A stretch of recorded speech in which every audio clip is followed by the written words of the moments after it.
Get back now and come by yourself." The electrician's voice was low, almost a whisper, but the urgency in it made me tighten my grip on the phone. I stood beside my wife's memorial with one hand resting on the cold stone. 8 months had passed since Elise died, and this was the first time I had managed to come alone. "What happened?" I asked. "Is there a fire risk?" "No, the power's off, you're safe." "Then tell me what you found." A long silence followed. "I don't think I should say it over the phone," he replied, "but I think your wife kept something from you." My eyes dropped to Elise's name carved into the stone. Before I could ask another question, he added, "Please don't call anyone, just come home." I left the flowers lying beside the memorial and drove away without looking back. The electrician, Marcus Reed, had been rewiring Elise's old studio before I converted it into a small foundation office. The building was nearly 40 years old, and the wiring had started sparking behind one wall. Victor Hale had warned me not to renovate it. "Elise liked that room exactly as it was," he had said. "Some places should remain untouched." Victor had been her business partner for almost 20 years. After her death, he handled contracts, royalties, and estate paperwork while I struggled to get through each day. When he placed documents in front of me, I signed them. I trusted him because Elise had trusted him. At least I thought she had. When I reached home, Marcus was waiting inside the studio beside an exposed section of wall. Dust covered the floor. Old copper wires hung from the opening. He pointed behind the electrical panel. "That wasn't built by the original contractor." A narrow steel compartment had been fitted between two wall studs. It was too precise to be accidental and too well hidden to be discovered without removing the entire panel. Marcus stepped aside. Inside sat a black metal case. My name was written across the top in Elise's handwriting. "Daniel." I reached toward it, but the sound of tires grinding across the driveway stopped me. Marcus glanced toward the window. A dark sedan pulled in sharply and stopped behind my truck. The driver's door opened. Victor climbed out, walked straight toward the studio, and called through the doorway. "Daniel, why has the electrician stopped working?" Victor stepped into the studio before I could answer. His gaze moved from Marcus to the exposed wall, then back to me. "I asked why the work stopped," he said. Marcus folded his arms. "I found something behind the panel." Victor's face tightened for half a second. "What kind of something?" I stepped between him and the opening. "Old wiring," I said. "Marcus wanted me to see how bad it was before he replaced it." Victor looked past my shoulder. For months, he had spoken to me like I was a man who might break if anyone raised their voice. Now there was nothing gentle in his expression. "You came back from the memorial for wiring." Marcus said it was urgent. Victor gave a small laugh. "You shouldn't be dealing with this alone. Elise's studio was complicated." Marcus glanced at me, then subtly shook his head. I understood. "Don't mention the case." Victor moved closer to the wall. "I can arrange another contractor," he said. "Someone familiar with the building." "That won't be necessary." His attention snapped back to me. It was the first time since Elise died that I had refused one of his suggestions without apologizing. Victor straightened his jacket. "I'm only trying to protect you." Then let Marcus finish. For several seconds, neither of us moved. Finally, Victor forced a smile. "Of course." He walked out, but not before looking once more at the missing electrical panel. Marcus waited until Victor's sedan disappeared down the road. "He knew where to look," he said. Together, we removed the metal case from the compartment and carried it to Elise's work table. The lock opened with the 4 digits of our wedding anniversary. Inside were sealed envelopes, photographs, handwritten financial notes, and 3 encrypted storage drives. Each envelope carried a date. One was marked, "Only if Victor asks about this room." My hands went cold. I opened it. Daniel, if you are reading this, then events unfolded exactly as I feared. The next page should have explained everything. Instead, the letter ended there. I searched the case twice, but there was no second page. Only a photograph of Elise standing beside Victor at a licensing exhibition, her smile strained, and a handwritten column of missing royalty payments. I remembered the locked studio door during her final months, the late-night calls she ended whenever I entered. The afternoon she asked me, "Would you still love me if you learned I had kept something important from you?" I had kissed her forehead and told her she never had to explain herself. Now I stared at the unfinished letter and wondered whether my trust had protected our marriage or blinded me to an entirely different life.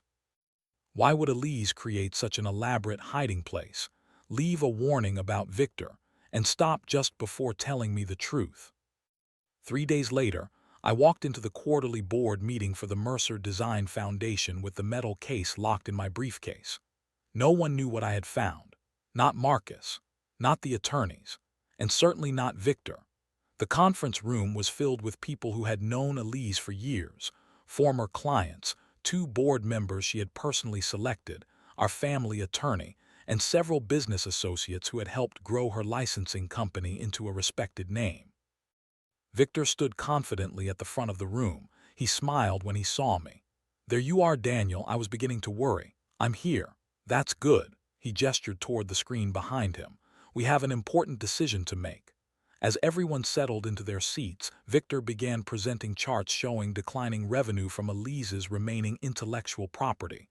"The market has changed," he explained smoothly. "Holding these assets serves no purpose anymore.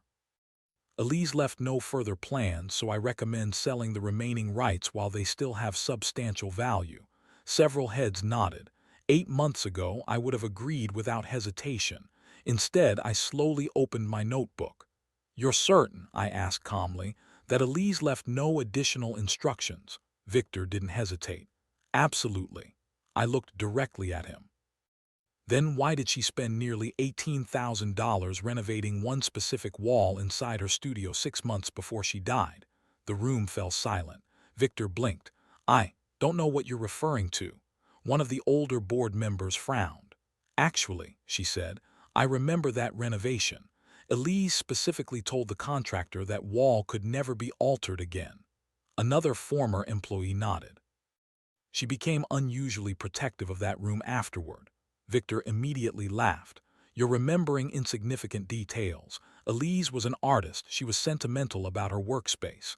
He clicked the remote. "Let's stay focused. We should vote before unnecessary speculation distracts us." "No," I said, every eye turned toward me. "I won't approve any sale today." Victor's smile disappeared. "Daniel, delaying this hurts everyone involved." "Then we'll survive one delay." Our attorney leaned forward. "May I ask why?" I carefully chose every word. "Because I've recently discovered information that raises serious questions about decisions made after Elise became ill." The atmosphere changed instantly. The casual business meeting became something far heavier. Victor crossed his arms. "What exactly are you accusing me of?" "Nothing." Yet. Several people exchanged uneasy looks. Instead of arguing further, I gathered my papers. "I'd like this meeting postponed for 30 days. The attorney studied both of us before nodding. Motion accepted. One by one, the board members quietly agreed. Victor had lost the vote. As everyone filtered into the hallway, he caught up with me before I reached the elevator. His friendly expression was gone. "You're grieving," he said quietly. "That makes people see conspiracies where none exist." I met his eyes. "You seem unusually concerned about one wall." His jaw tightened. For the first time, I noticed something I should have seen months earlier. He wasn't surprised that I had mentioned the studio. He wasn't even confused. He already knew there had been something worth hiding inside it. Victor leaned closer so no one else could hear. His voice dropped to almost a whisper. "Some things were buried for a reason." He paused just long enough for the words to settle. "Leave them buried." The morning after Victor's warning, I called a forensic accountant whose name an old colleague had recommended years earlier. By noon, he was sitting across from me in my dining room, with Elise's handwritten royalty notes spread across the table.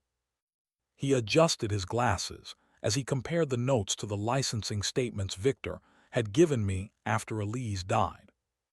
"Daniel," he said quietly, "these numbers don't reconcile." "What does that mean?" "It means someone has been moving money long before your wife became ill." He pointed to several payments. "These royalties disappeared from the official statements, but they're still referenced in our handwritten records. Could it be bookkeeping errors?" He slowly shook his head. "No, this required intent." For the first time since opening the metal case, I wasn't relying on suspicion. Someone independent was confirming that Elise had been tracking something very real. Over the next several days, the encrypted storage drives gradually gave up their contents. Contracts, royalty reports, licensing agreements. Every new file exposed another inconsistency. Several signatures that supposedly belonged to Elise looked subtly different from the signatures she had placed on personal letters during the same months. The accountant looked up from his laptop. "If these are forged, someone didn't just steal income." He closed the folder. "They attempted to transfer ownership." That single sentence completely changed the investigation. Then Marcus called again. "I think I missed something." Within an hour, we were back inside the studio. He walked directly toward the exposed wall. I couldn't stop thinking about how carefully whoever built that compartment worked. He tapped one of the wooden studs. It sounded hollow yesterday. Using a flashlight, he examined the old conduit that had already been disconnected from the electrical system. There, he reached inside with a flexible grab tool. Something plastic scraped against the metal. A few seconds later, he carefully pulled out another flash drive sealed inside a waterproof sleeve. I never would have found it if I hadn't been replacing this conduit. We hurried into the house. Unlike the first drives, this one contained no financial records. It held video files. The earliest recording opened with Elise sitting alone in her studio. She looked noticeably thinner than I remembered. Her smile was gentle but tired. "If you're watching this," she said, "then Marcus or someone like him finally had to open the wall." I stared at the screen. She knew. She had planned every detail. She explained that she stopped trusting Victor after discovering irregular royalty reports years earlier. She suspected someone was monitoring her office and reading her emails. I couldn't keep evidence in a safe. She looked directly into the camera. I needed somewhere no one would think to search. She described hearing an electrician under the excuse of upgrading lighting months before her diagnosis. During that renovation, she secretly had the concealed steel compartment built behind the electrical panel. If Victor ever became suspicious, he'd search filing cabinets, computers, storage lockers. She paused. But he'd never tear apart an active electrical wall. Every explanation fit perfectly with what we had found. Then another notification appeared. Final message. I moved the cursor toward it. Before I could click, my phone rang. It was the forensic accountant. His voice was urgent. "Daniel, someone just requested archived licensing records from the records warehouse." "Who?" "Victor." My stomach tightened. He knows someone is reviewing the books. That same evening, investigators contacted me. Security cameras had captured Victor entering the company's archive room after business hours, carrying empty storage boxes. Police officers arrived before he could leave. Several boxes had already been opened. Documents were stacked across the floor.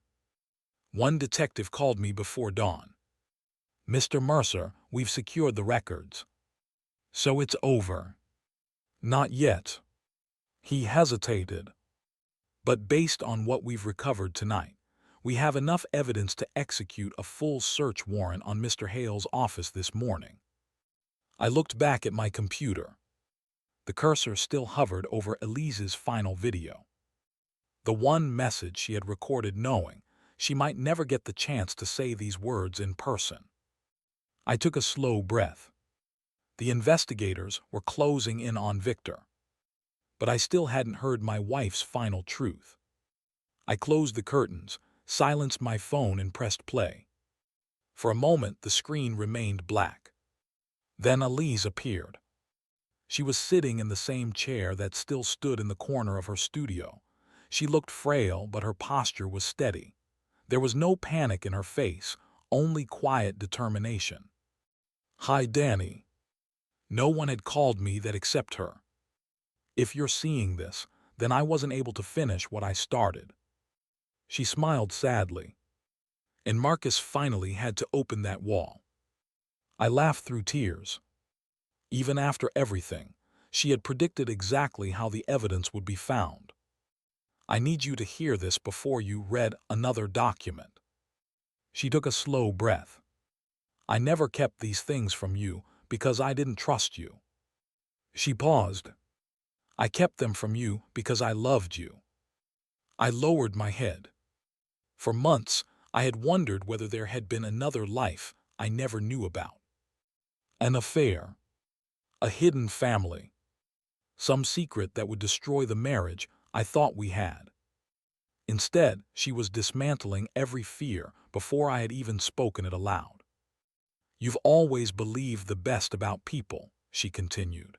"That's one of the reasons I fell in love with you, but it's also why I couldn't ask you to carry this burden." She reached toward the camera and placed a folder on the desk. "I discovered that Victor had been diverting royalty payments years ago. At first, I thought it was an accounting mistake." She shook her head. "It wasn't." Every time she questioned him, he produced new paperwork, new explanations, new contracts. The deeper she looked, the more sophisticated the deception became. I began collecting proof quietly. She explained how she copied contracts, photographed financial records, and documented every conversation that felt wrong. Then she received her diagnosis. After that, time wasn't something I could count on anymore. She realized she might never finish exposing him herself. So I changed my plan. She arranged for the concealed compartment to be built inside the electrical wall, during what everyone believed was a routine lighting upgrade. She intentionally left the aging wiring untouched, knowing it would eventually need to be replaced. "When that day came," she said softly, "I knew whoever opened the wall would find everything." She looked directly into the camera. "I hoped it would be many years from now." A faint smile crossed her face. "I hoped we'd both be old enough to laugh about how dramatic I had been." Instead, she looked down for a moment. "I ran out of time." My vision blurred. She had never been hiding from me. She had been protecting me. If Victor had known I possessed the evidence while she was alive, I would have become his first target. I needed him to believe he had already won. She picked up a final document. "If you followed my instructions, then every contract, every royalty statement, every photograph, and every recording should now fit together." They did. The forged signatures, the diverted licensing income, the altered ownership agreements, the hidden transfers. Victor hadn't stolen a single payment. He had spent years building a system designed to transfer complete ownership of my wife's creative legacy after her death. And I had unknowingly signed several estate documents that would have helped him finish the job. Fortunately, the concealed evidence proved those signatures and agreements had been obtained through fraud. The investigation moved quickly after that. The search warrant executed on Victor's office uncovered original contracts hidden in a locked cabinet, multiple forged licensing agreements, duplicate accounting ledgers, and correspondence proving he had intentionally diverted royalty payments into companies he secretly controlled. Within weeks, prosecutors filed charges for fraud, forgery, financial theft, and falsifying business records. His professional licenses were suspended almost immediately. Several major clients terminated their relationships with him before the criminal case even reached court.